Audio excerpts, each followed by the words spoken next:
Hi, this is Chris Smith with Local Joe's. At Local Joe's, we help local business.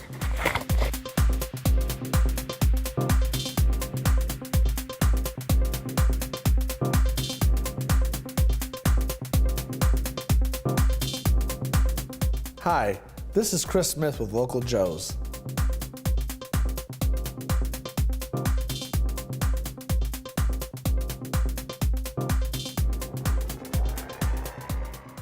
This is City Pulse Newsmakers, a weekly look at the issues and the people behind them in Greater Lansing. Brought to you by City Pulse, Lansing's weekly alternative newspaper. And now, here's your host, City Pulse publisher, Burl Schwartz. Hello again. Ingham County voters will decide in November on a new prosecutor after the resignation of Stuart Dunnings III, who was charged on 14 counts related to prostitution. There are 6 candidates who will be running against each other in the August primary, 4 Democrats and 2 Republicans. We hope to have all of them on before the August 2nd primary election. With us today are 2 of the Democrats. Later we'll be talking to attorney Patrick O'Keefe, but first up is Carol Seaman. Carol, welcome to the show. Well, thank you, Mr. Schwartz. It's a pleasure to be here, and I appreciate the City Pulse's invitation. Thank you, and please call me Burl. Okay. Carol, you were in the prosecutor's office more than 20 years ago. That's true. And I'd like to find out more about your background before then and since then. Okay, thank you. I was an Ingham County Assistant Prosecutor. After being a judicial law clerk right after law school, I served over 11 years in the prosecutor's office. Was hired by Peter Houck and then served under Donald Martin, who promoted me to chief of the juvenile division.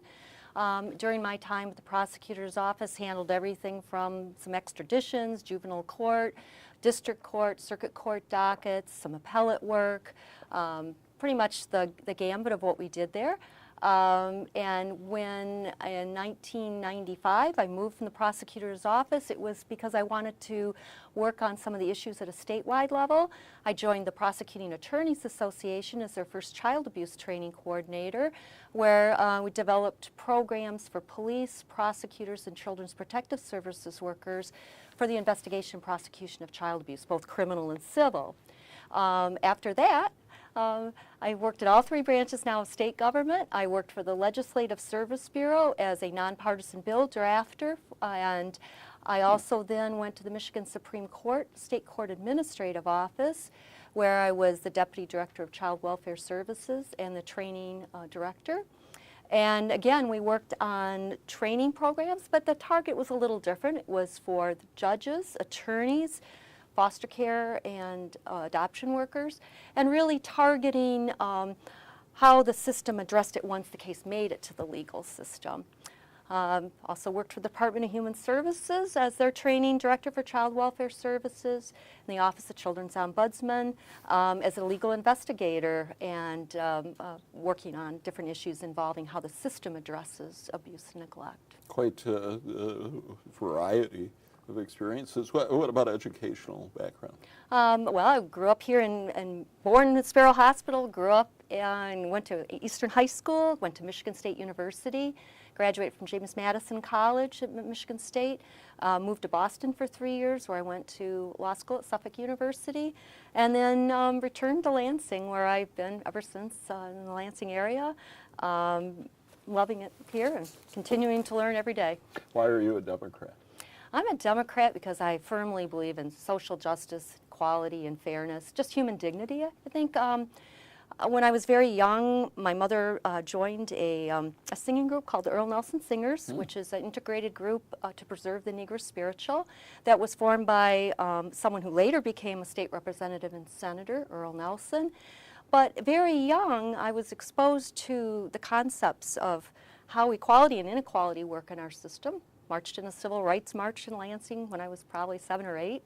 And as a woman, have always been concerned, a feminist my whole life, when they were calling us women's livers, and am concerned with issues obviously involving children, which is where the focus of my legal career has been, but primarily just a fundamental concern for fairness, equality, and dignity in our system. You left the prosecutor's office right before Stuart Dunnings got there. What motivated you to move on from there, and why come back? Well, there are a couple of reasons. One, I loved prosecution. I've always considered myself from the prosecutor's perspective, even with all the career moves I've made. But when I left, it was because I thought that I could, at that point, bring my local experience to bear in the statewide system. And the Prosecuting Attorneys Association are representatives from the prosecutors in all counties, has a board and a Prosecuting Attorneys Coordinating Council that works with the Attorney General's office. So my focus was on how do we build on what each community is doing and bringing those programs and experiences together to inform how we address individual local levels. And having done that now for 20 years, I really want to come back to the local level and implement. I think the kinds of experience I've had working with stakeholders across Michigan and also nationally, and having the administrative and managerial experience I've had puts me in a unique position to come back to the local community and to have the kind of conversations we need to have to really improve our criminal justice system and make progressive changes. What would you consider a progressive change, or more than one? Well, there are a number of them. I think we have to look at how we approach the cases. We have to look at our policies and practices, how cases come into the criminal justice system, who comes into the criminal justice system. We've talked already, I think, in different places about programs like diversion and different kinds of specialty courts, and those have a very important role. I think we have to have the conversations about how to bolster our community programs so that those are realistic alternatives to incarceration in the criminal justice system. We need to look at sentencing. We need to look at how our resources are being allocated in jails and prisons. How do kids come into the system? How do people continue to penetrate more deeply into the system and the snowball effect that sometimes has? What kinds of policies we've had about zero tolerance or habitual offenders and how those impact people. There are many, substance abuse and drug policies, many things. Is the system, the justice system, fair to minorities, particularly African Americans and Hispanics? I think there are built-in system biases. I don't think that individuals in our local community are typically racially biased. I think that we have a very strong local law enforcement, prosecutor and service provider system, judges. But I do think there are implicit biases, systemic violences that continue to disproportionately impact people of color, people who have social economic issues, that there are built-in advantages and disadvantages that continue to snowball as people, the disadvantages grow as people continue into the system. I realize it's hard to, I may be generalizing, but it seems to be true, and we certainly heard it from one of the Democratic candidates for president, that a disproportionate number of African Americans get arrested for marijuana possession. How is that not bias? I think there's a difference between saying people are going out and saying we're specifically targeting African Americans versus things that happen in the system that where we don't even think about that happening. I'll give an example from a long, long time ago when I first became aware of the implicit bias. Retail fraud, stores, and policies of tracking shoplifters. And there was a situation where we had both an African American and a Caucasian person who were involved in stealing, retail fraud.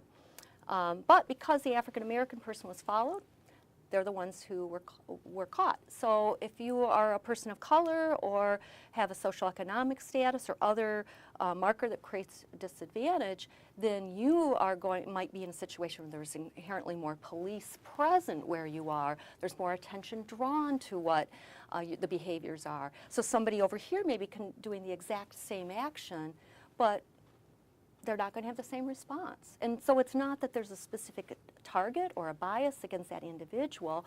It's the way our legacy of our history has developed that has created a systemic bias. Your predecessor, not your immediate predecessor, because your predecessor will be Gretchen Whitmer, but Stuart Dunnings was very opposed to cuts in spending on corrections. What do you think about how much we spend on corrections? Well, I think it's not so much how much we spend as how the money is spent. I would like to see a return to a time when we had a focus on rehabilitation within the prison system. I think that many corrections officials would like to be in a position where they really felt they were helping people to re-enter society. I do feel that fewer people need to go to prison than are going now, especially younger people. There are a lot of I was a prosecutor during the time that we were talking about punk prisons and do the crime, do the time. It was a devastatingly disastrous policy for the state and for the nation. I'm glad we're retreating from that, but it's not so much precisely the money, but what are we doing? Are we doing substance abuse treatment? Are we doing workforce treatment, workforce preparation?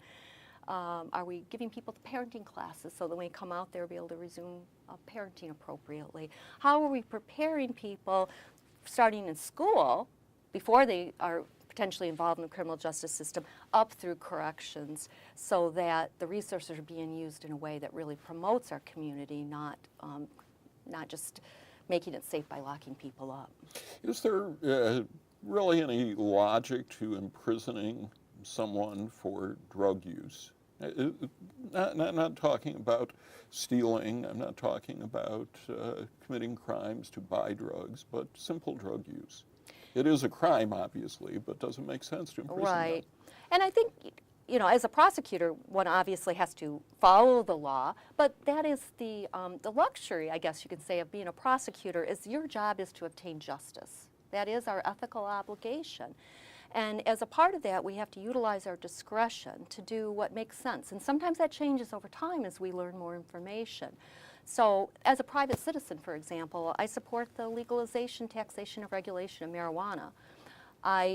When it deals with the more serious drugs, the heroin, opiates that have become so prevalent in our community nationwide, again, when it comes to the people who are experiencing addiction problems, my belief is that we have to address the treatment that is appropriate for them, prevention efforts to look at why so many people are ending up using these drugs.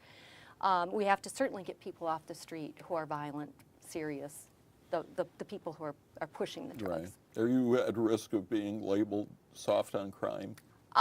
Someone can say that, but there are a lot of people over the years who have seen people go to prison for sexual offending, different kinds of predatory actions, and I think anybody who knows what I believe in knows that there's a balance and that it's appropriate to look for the consequences that are appropriate for the situation. Obviously, whoever gets elected is going to deal with the legacy of a prosecutor who has been disgraced over an issue that, in part, of course, has to do with respect for women. Mm-hmm. What do you think the next prosecutor has to do to help the community move forward?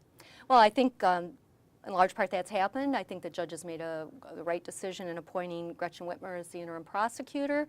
I think that's right. They are going to help the community to move forward, have trust that there's going to be that calm, balanced, intelligent perspective brought to bear on what's going on right now. I think that will put things in a much calmer situation. There's a really good staff by and large at the prosecutor's office and good resources in the community. Trust is something that you build over time. I can say that if you look at my record, there's reason to trust me personally and what I can bring to the office. But I'm committed to showing people 365 days a year what trust means. All right. Well, Carol Seaman, thank you so much for being on City Pulse. Carol Seaman is one of the 4 Democratic candidates who will be on the ballot in the August 2nd primary election. She is running for prosecutor. Our next guest is also running in the Democratic primary on August 2nd for Ingham County prosecutor. He is attorney Patrick O'Keefe. Pat, welcome to City Pulse. Thank you, Burl. Thank you for having me. I'd like to find out a little bit about you, your background. I know you were an assistant Ingham County prosecutor for about 6 or 7 years. What did you do before? What have you been doing since? Well, I grew up in Grand Ledge, and I played baseball for my dad, the legendary Pat O'Keefe, who's coached in Grand Ledge. He's now in his 49th season. I graduated from Grand Ledge High School in 1993, then went up to Central Michigan University, spent 2 years up there, and then I transferred to the University of Notre Dame to pursue my dream of going to the University of Notre Dame, which was my childhood dream. And I transferred to Notre Dame, and I graduated from Notre Dame in 1997. When I graduated from Notre Dame, my first job was working for the Attorney General Frank Kelly, who, as you know, is the longest-serving attorney. He sat in that chair not that long ago. Yeah, I'm sure he sat in this chair many a times, and I'm proud to say that Mr. Kelly is one of my mentors. He was the longest-serving Attorney General in the history of the nation. He served 37 years, and I'm proud to announce that he has endorsed my candidacy for Ingham County Prosecutor. What is it that you admire about Frank? His integrity. Nobody has more integrity than Frank Kelly. And when you think of a name like Frank Kelly, and when you think of a name like Pat O'Keefe, you think of integrity. And I believe that the prosecuting attorney's office needs to restore integrity. And there's no better way to do it than to model yourself after somebody like Frank Kelly or after somebody like Coach Pat O'Keefe. Mm-hmm. And obviously, people, I'm sure, know what you're talking about the integrity of the office. But does it go beyond the issues for which Prosecutor Dunnings was charged? Are there other issues of integrity in that office you're concerned about? I would say there are always concerns of integrity in a prosecutor's office. I think that we see more and more every day that a lot of prosecutors have become persecutors. A lot of prosecutors have become more concerned about obtaining convictions and collecting scalps, and they haven't been concerned enough about listening to the voice of the people and not only recognizing the rights of crime victims, but also recognizing the rights of the criminally accused. Recently, I watched the 30 for 30 episode that detailed the story about the Duke lacrosse scandal. It was called Fantastic Lies. And the defense attorneys in that case had boxes full of exculpatory evidence. And when they went and met with the head prosecutor in that case, he literally took his hands and he covered his ears. And I think it's really important that a prosecuting attorney have the integrity to be able to actually listen and base their decisions based on the evidence. You were in the prosecutor's office for 6 or 7 years. What were there cases there, and feel free to disclose as much as you want, where you thought, you know what, this person shouldn't be prosecuted? Absolutely, Yeah. absolutely. I've had a number of cases where not only did I have a suspicion that the complaining witness was not being truthful, but I was able to confirm that suspicion. And when I was able to confirm that the complaining witness was not being truthful and was falsely accusing somebody of a crime, I immediately dismissed the case. You have been a criminal attorney for the last few years. Some people would say, well, that's kind of inconsistent. Is it consistent to go from an assistant prosecutor to defending people to want to go back to being a prosecutor? Not at all, because spending the last 2.5 years doing criminal defense has given me some much needed perspective. In fact, I would say that I am the only candidate that has significant experience as both a prosecutor and as a defense attorney. And being a defense attorney for the last 2.5 years has really made me appreciate the rights that the criminally accused should enjoy, and it's made me appreciate that the rights of the criminally accused are not always recognized in our system. So I believe that it is very consistent to move from a vantage point of having experience on both sides of the aisle and wanting to take that experience back to the prosecuting attorney's office so that we can make it a better place. Do minorities, particularly African Americans and Hispanics, get a fair shake in our justice system? Well, I would say that, you know, in most cases, we try to get it right. And I can just say that personally, Burl, I have never had a case where a person's race or ethnicity or a person's religion or their sex had anything to do with how I handled their case, whether I was defending a minority, whether I was prosecuting a minority. I think we do know of situations where profiling does in fact occur, and I find it to be intolerable. And as the next prosecuting attorney, I will not tolerate any sort of racial profiling. I will not tolerate any sort of targeting. We also know that a lot of the drug laws are unfairly enforced upon minorities. How so? Well, I think that we've heard cases that of people who are African American, who may drive through the same areas that you and I drive through, and they get pulled over a couple times a year for seemingly no reason.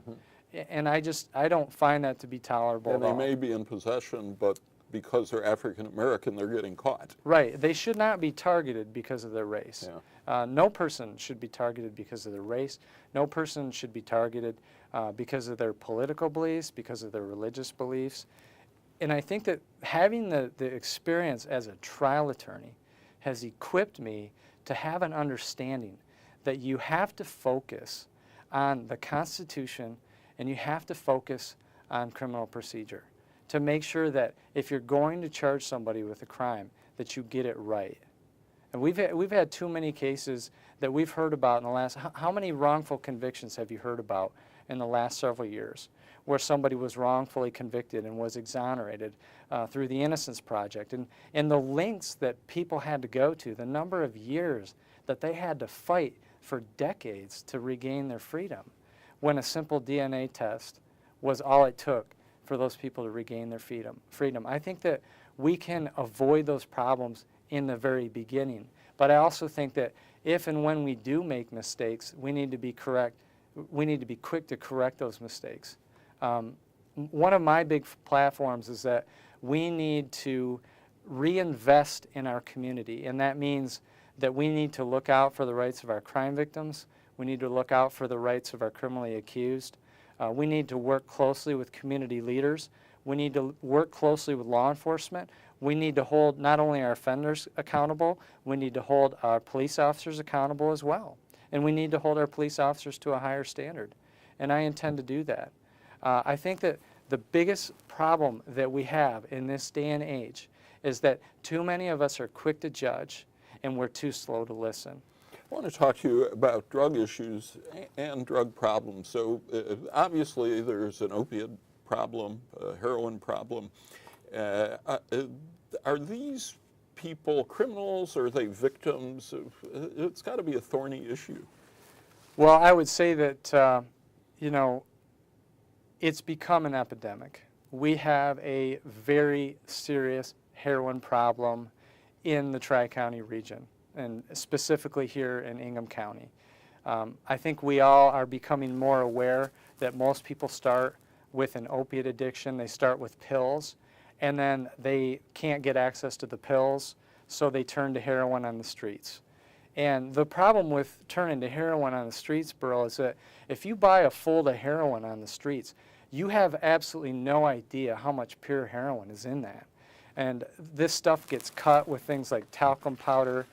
People are injecting themselves, in some cases with lethal doses of heroin. And what we're seeing more and more is it's actually purer than it used to be, so people are overdosing because they expect it's not as strong. Exactly, yeah. And when you go to a liquor store, you buy a bottle of wine, you know exactly how much alcohol is in that wine.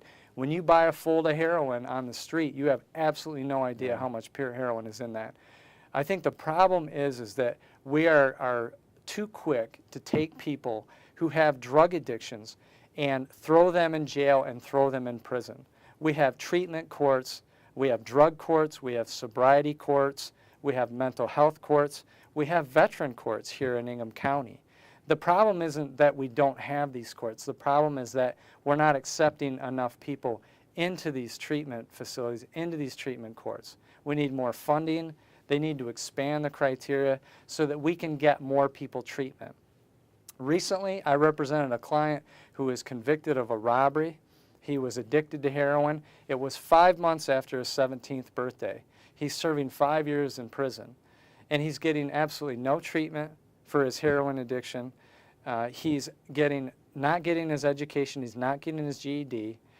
He's not even able to go to AA classes. I asked his mom, what's he doing? She said he's taking piano lessons. And to me, that's just not acceptable. Yeah. We are failing our youth by not making certain that if people have a drug addiction, we need to get them help. Now, a drug issue differentiated from a problem, because I don't know if it is a problem, but we have 70 or 80 dispensaries. Of course, they're all illegal according to the Court of Appeals and upheld by the Supreme Court. Stuart Dunnings didn't really go after them. Yet we have all these illegal businesses going on. What does a prosecutor do about that? Well, first of all, we need to understand the role of the prosecuting attorney. The prosecuting attorney's job is not to investigate allegations of a violation of criminal law. The prosecuting attorney's job is to review the cases, determine whether the evidence that was accumulated by the police officers establishes probable cause to charge someone with a crime. So the let me interrupt you there, because I believe it's the case that the Lansing police largely look the other way, because if you look at what's going on elsewhere in the state, these places are being closed down in a lot of parts of the state. It's the same court ruling that they're acting under. Does a prosecutor in this case say to the mayor, you know, these are illegal. You're not supposed to be letting these operate, make these cases? I believe, Burl, that the prosecutor's job is to decide the cases that are presented to his office. And as the next prosecuting attorney of Ingham County, it's not my job to try to persuade the mayor about how he should run the city. It's my job to determine that when a police officer brings us a case and presents us a case to be reviewed for criminal charges, that we do that fairly and we do it justly. All right, and let me say I'm being devil's advocate here, because as far as I'm concerned, let capitalism rule. But your predecessor, Stuart Dunnings, won't be your immediate predecessor, Gretchen Whitmer will, but he felt that this movement afoot to reduce the amount of funding for corrections in the state was a mistake. What do you think about spending on corrections? Well, I think that I think we're one of the highest ranking states in terms of our incarceration rate. And I think that we need to look toward more prison reforms, and we need to actually explore what we can do to reduce our prison population. And as I said before, I think that the treatment courts are a really good, viable option for us to do that. So that what we'd like to do, what I'd like to do as an ex-prosecuting attorney, is try to catch these problems upstream. All right. And unfortunately, we are out of time. Thank you, Patrick O'Keefe, for being with us. You're welcome. Patrick O'Keefe is one of the 4 Democratic candidates who will be on the ballot August 2nd, running for Ingham County Prosecutor. We hope to bring all of the 6 candidates to you in the weeks before the primary, but stay tuned for that. This is Burl Schwartz. Thanks for watching.